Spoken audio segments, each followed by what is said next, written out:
صحابی تھے اللہ کے رسول صلی اللہ علیہ وسلم کے، ان کی ایک عادت مبارکہ یہ تھی کہ اپنے گھر کے اندر کھانا اس وقت تک نہیں کھاتے کہ جب تک کسی مہمان کو اپنے ساتھ لے کر نہ جائیں،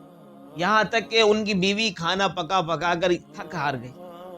حضور علیہ الصلاۃ والسلام سے شکایت کرنے کے لیے گئی، کہا کہ اے محبوب، اے اللہ کے رسول،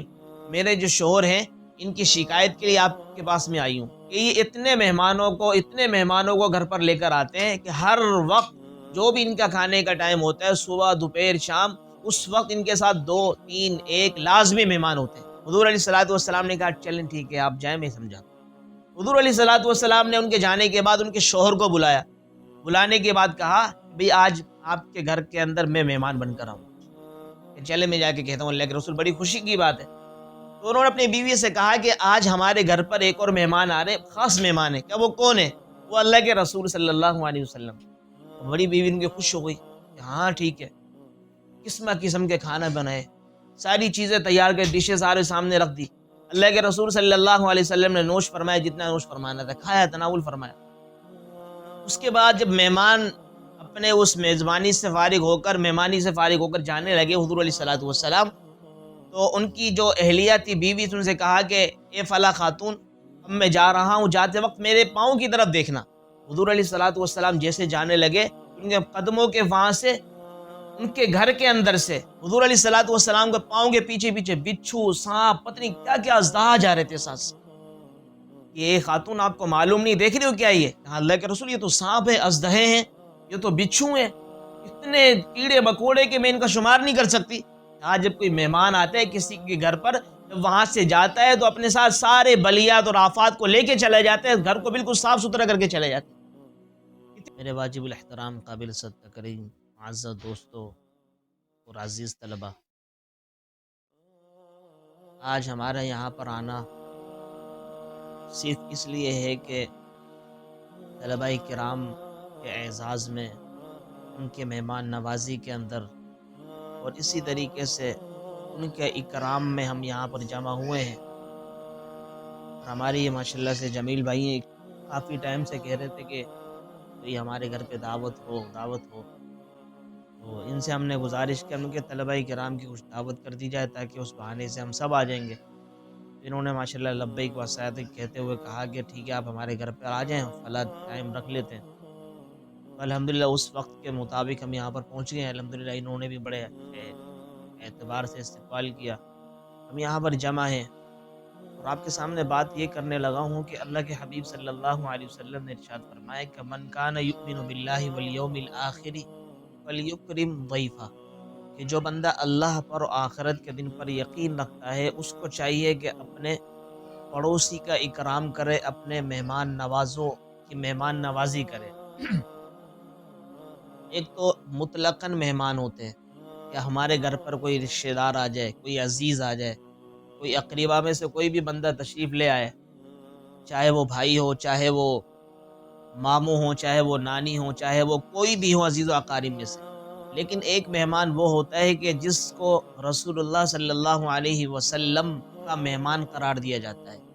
اور وہ مہمان کون ہے؟ وہ قرآن عظیم کے طالب علم ہوتے ہیں، وہ احادیث مبارکہ کے طالب علم ہوتے ہیں۔ ایک آدمی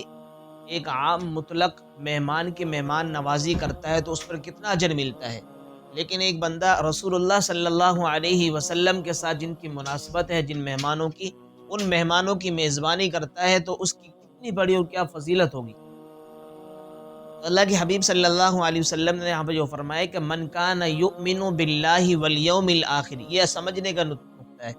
وہ ہے کہ جو بندہ اللہ پر اور آخرت کے دن پر یقین رکھتا ہے، فلیکرم، کہ وہی بندہ کرے گا لوگوں کی مہمان نوازی اور میزبانی۔ لیکن جس بندے کو اللہ پر یقین نہیں، آخرت کے دن پر یقین نہیں، تو ایسے بندے کے دل کے اندر کبھی مہمانوں کی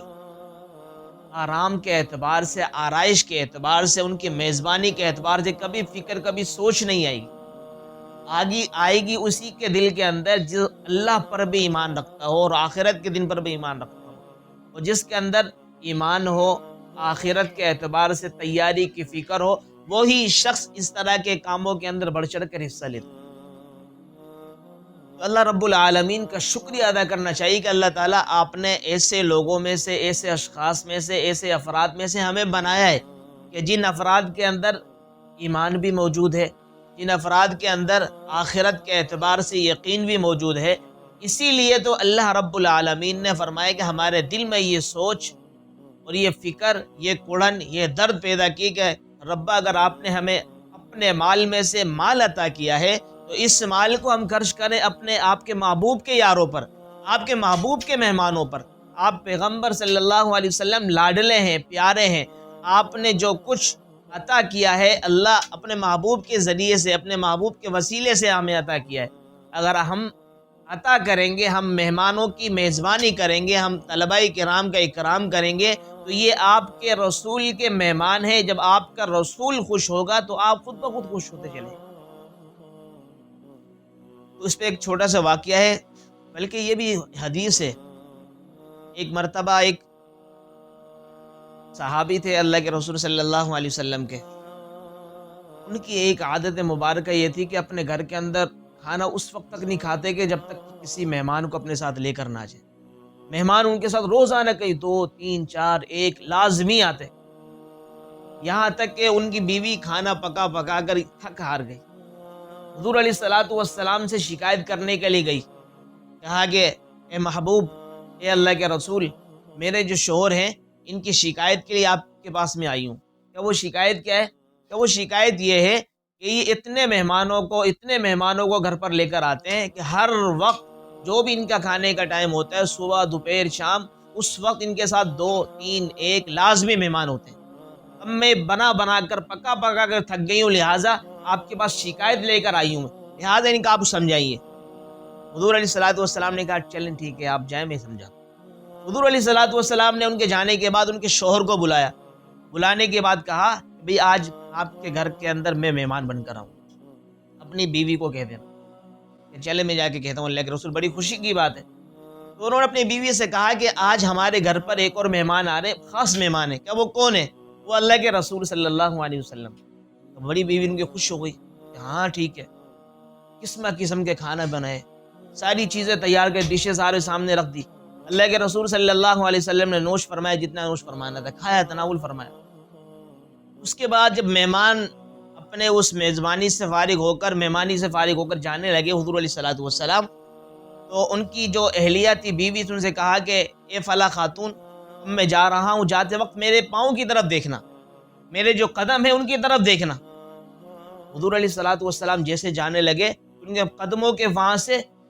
ان کے گھر کے اندر سے حضور علیہ الصلوۃ والسلام کے پاؤں کے پیچھے پیچھے بچھو، سانپ، پتہ نہیں کیا کیا اژدہا جا رہے تھے سانس۔ یہ خاتون آپ کو معلوم نہیں، دیکھ رہے ہو کیا یہ؟ اللہ کے رسول یہ تو سانپ ہے، اژدہے ہیں، یہ تو بچھو ہیں،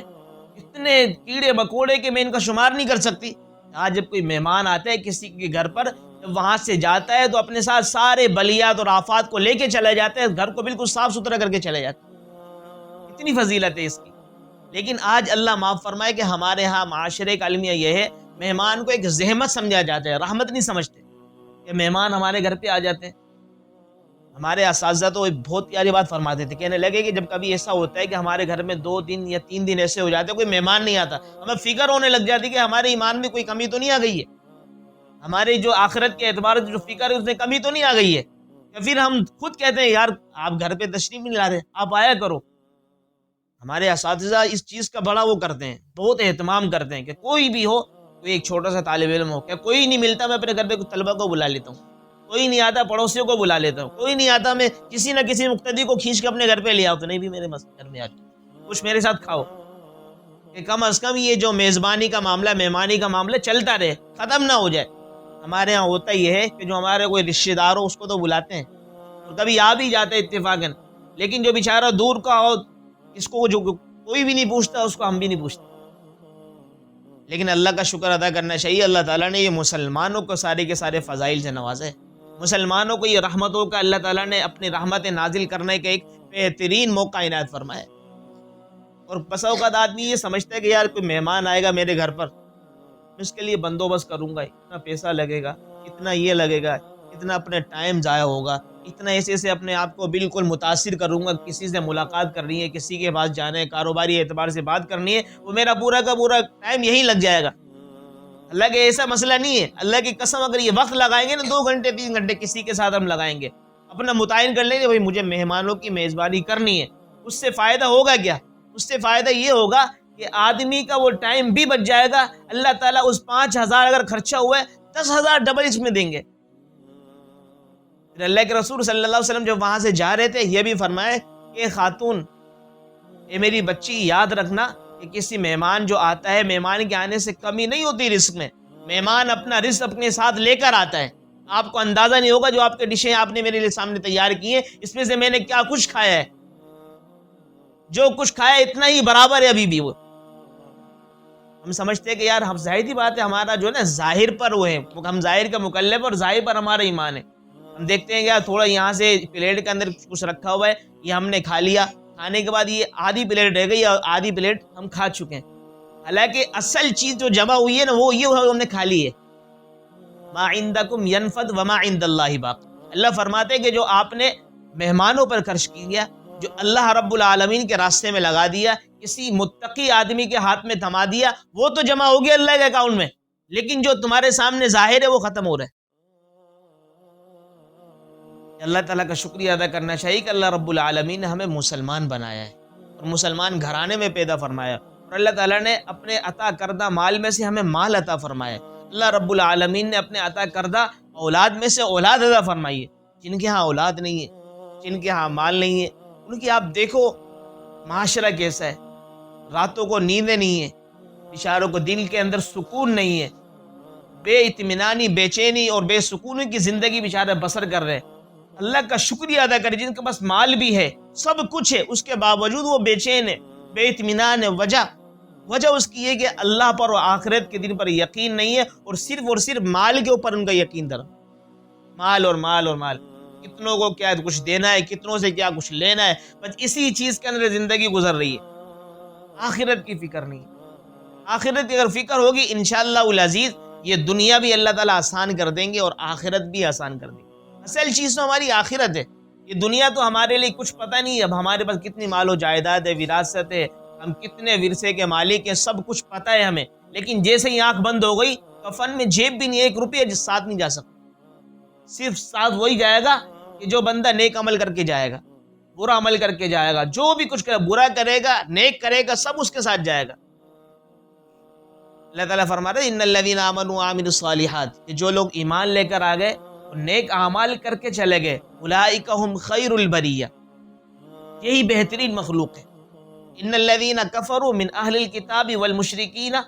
کہ وہ لوگ جو انہوں نے کفر کیا، اسلام لے کر نہیں آئے، مسلمان نہیں ہوئے، اہل کتاب میں سے ہوئے، یہ عام کافروں میں سے ہوئے، والمشرکین فی نار جہنم، کہ جہنم کی آگ میں ہوں گے، ربا کب تک، خالدین فیہا، ہمیشہ رہیں گے۔ تو یہ کون سی مخلوق ہے؟ اولئک هم شر البریہ، یہ بدترین مخلوق ہے۔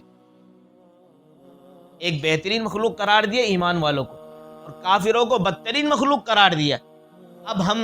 اپنے اندر پرکھیں، جانچیں کہ اللہ تیرا شکر ہے آپ نے ہمیں مسلمان بنایا، اسلام سے نوازا ہے، بہترین مخلوق میں پیدا کیا ہے۔ اللہ ہم بہترین مخلوق بن کر ہی مرنا چاہتے ہیں، یہ نہ ہو کہ آخرت سے پہلے مرنے سے پہلے ہم نعوذ باللہ کوئی ہمارا ایمان سلب نہ ہو جائے، کوئی ایسی زبان سے الفاظ اور اس طرح کے کلمات سرزد نہ ہو جائے جس کی وجہ سے ہمارا ایمان سلب ہو جائے، ایمان ختم ہو جائے۔ اللہ کی قسم سب سے زیادہ مالدار دنیا کے اندر وہ ہے جو ایمان والا ہے۔ حضور علیہ الصلوۃ والسلام نے ایک دفعہ صحابہ سے پوچھا، میرے یارو، میرے شاگردوں، بتاؤ کہ سب سے مالدار شخص کون ہے، سب سے امیر ترین شخص کون ہے؟ کسی نے کہا اللہ کے رسول، فلاں کے بعد جو بنگلے، فلاں کے بعد کوٹھیاں ہیں، فلاں کے بعد اتنی جائیداد ہے، فلاں کے بعد اتنے کھیت ہیں، فلاں کے بعد اتنی ساری پیسے ہیں، اشرفیاں ہیں، وہ مالدار ہے، وہ امیر ہے۔ اللہ کے رسول نے کہا میرے یارو آپ تو بہت سادہ ہو، آپ کو اس حوالے سے پتہ ہی نہیں ہے کہ سب سے امیر ترین شخص وہ ہے جس کے پاس لا الہ الا اللہ محمد الرسول اللہ والی قیمتی زندگی ہے اور دنیا کے اندر وہ بس رہے۔ سب سے مالدار اور امیر ترین وہ ہے کہ جس کے پاس ایمان نہیں، اس کے پاس کچھ بھی نہیں ہے۔ اب دیکھو نا، سب سے قیمتی چیز وہ، ہمیں حدیث سے بھی یہ معلوم ہوتا ہے، اللہ کے حبیب صلی اللہ علیہ وسلم نے فرمایا ثمن الجنتی لا الہ الا اللہ، جنت کی قیمت کیا ہے؟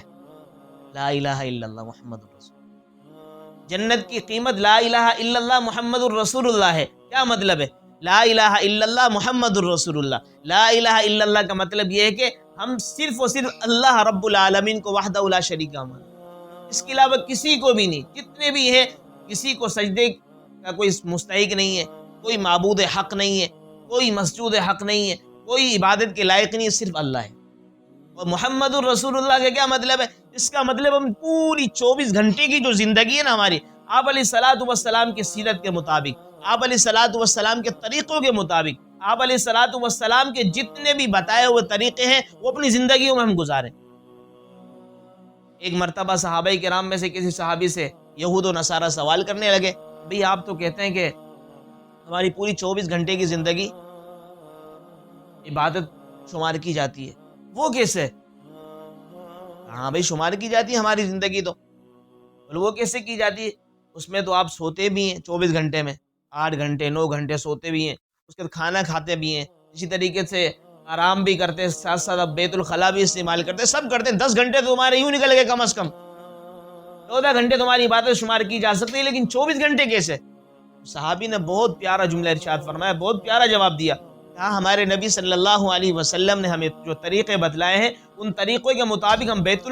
الخلاء جاتے ہیں تب بھی ہمیں ثواب ہے، ہم سوتے ہیں تب بھی ہمیں ثواب ہے، ہم اٹھتے ہیں تب بھی ہمیں ثواب ہے، ہم کھاتے ہیں تب بھی ہمیں ثواب ہے۔ الغرض پوری 24 گھنٹے کی زندگی ہمارے حضور علیہ الصلوۃ والسلام کے طریقے کے مطابق ہوتی ہے تو وہ پوری کی پوری ہماری 24 گھنٹے کی عبادت بن جاتی ہے۔ جب بندہ 24 گھنٹے کو اس طرح گزارے کہ جو کیا ہو حضور علیہ الصلوۃ والسلام کے طریقے کے مطابق ہو تو تبھی تو لا الہ الا اللہ محمد الرسول اللہ پہ عمل کرنے والا ہوگا۔ ہم صرف جس کو لا الہ الا اللہ محمد الرسول اللہ کو پڑھتے ہیں، پڑھنے کے بعد کہتے ہیں کلمے کی حد تک رکھتے ہیں، یہ پہلا کلمہ ہے، اس کو عملی جامہ نہیں پہناتے، ہم عملی زندگی کے اندر لے کر نہیں آتے کبھی۔ اس کا مطلب کیا ہے؟ اب فرعون اس زمانے کا، ابو جہل، عتبہ، شیبہ، یہ سارے حضور علیہ الصلوۃ والسلام کے چچا وغیرہ جو تھے، یہ کیوں کلمہ نہیں پڑھتے تھے؟ ان کو معلوم تھا لا الہ الا اللہ محمد الرسول اللہ کا مطلب کیا ہے۔ لا الہ الا اللہ کے اندر من ماضی نہیں چلے گی، یہاں پہ من چاہی نہیں چلے گی، رب چاہی چلے گی،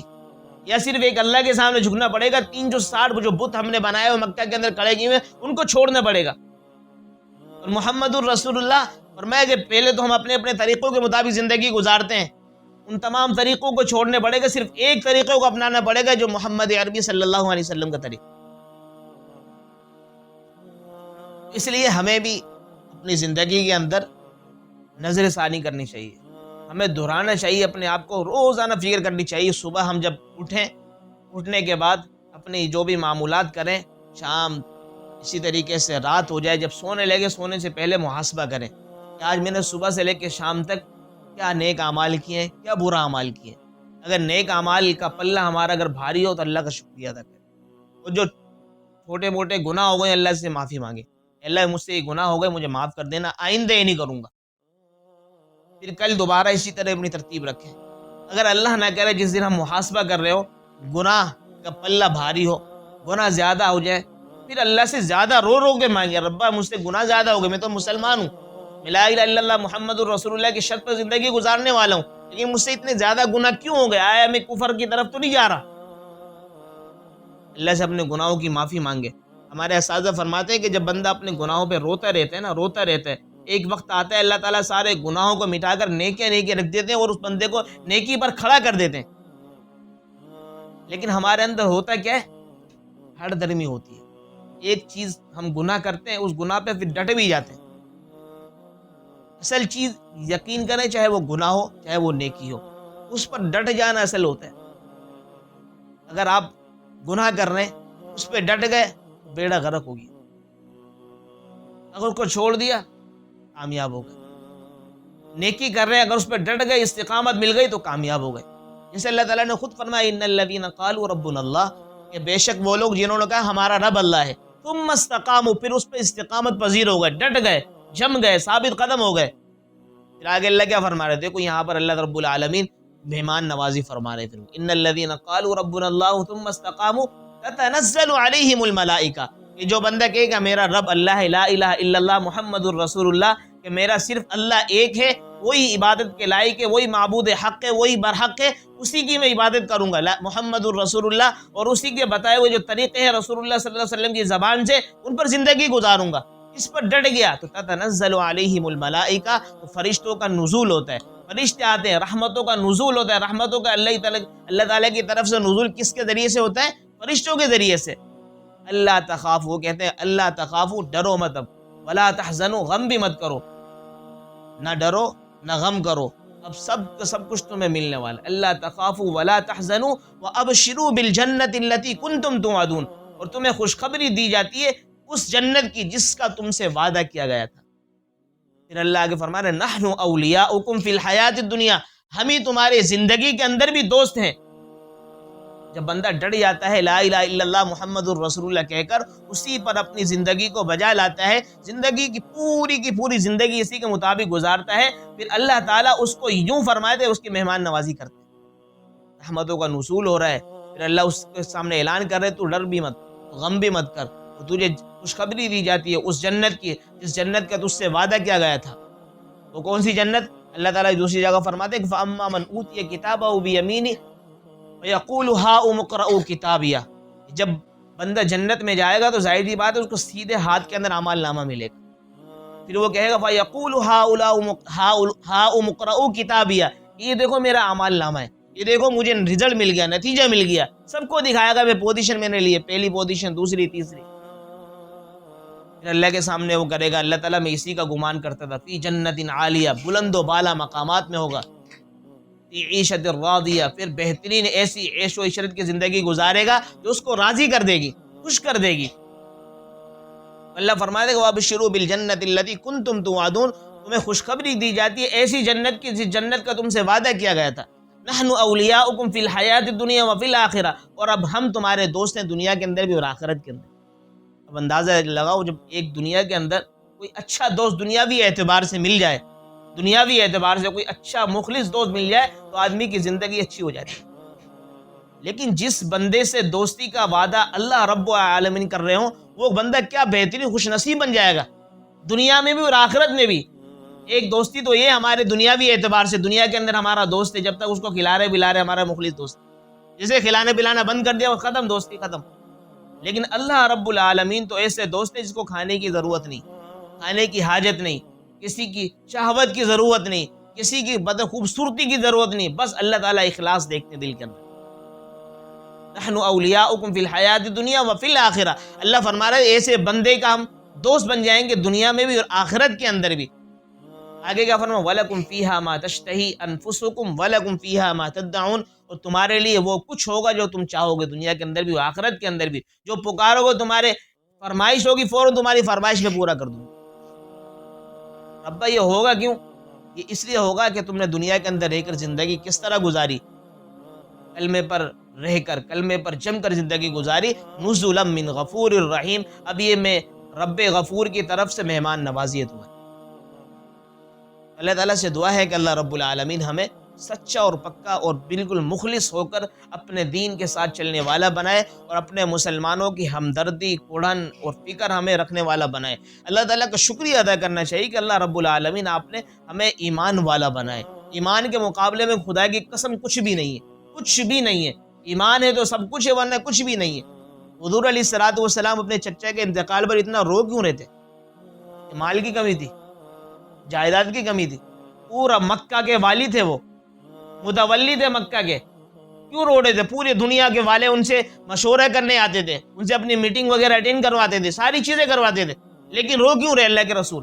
اس لیے رو رہے تھے کہ سب سے قیمتی جو چیز تھی اس کے بغیر جا رہے ہیں، وہ کیا ہے؟ لا الہ الا اللہ۔ اس لیے میرے عزیزو اللہ رب العالمین کا شکریہ ادا کرنا ہے، اللہ آپ نے ہمیں کلمے سے نوازا ہے، مسلمان بنا ہے، اسلام جیسے مذہب میں آپ نے ہمیں داخل کیا ہے۔ اسلام کے علاوہ اللہ کے ہاں کوئی بھی مذہب قابل و قبول نہیں ہے۔ خود اللہ نے قرآن میں فرمایا وَمَن يَبْتَغِ غَيْرَ الْإِسْلَامِ دِينًا فَلَن يُقْبَلَ مِنْهُ، کہ جو بندہ بھی اسلام کے علاوہ کوئی دوسرا دین تلاش کرے گا، ڈھونڈے گا، فَلَن يُقْبَلَ بِهِ، وہ قابل قبول نہیں ہے، وَهُوَ فِي الْآخِرَةِ مِنَ الْخَاسِرِينَ، ایسا بندہ جو تلاش کر رہا ہے مذہب اسلام کے علاوہ کوئی دوسرا مذہب، وہ خسارے کے اندر ہوگا، نقصان میں ہوگا، جہنم میں ہوگا۔ اللہ تعالیٰ سے دعا ہے کہ اللہ رب العالمین ہمیں ہمارے یہاں آنا قبول فرمائے، ہمارے یہاں بیٹھنا قبول فرمائے، اور جو باتیں کہ ان پہ سب سے پہلے مجھے اور تمام سامعین کو عمل کرنے کی توفیق عطا فرمائے۔ وما علینا الا البلاغ۔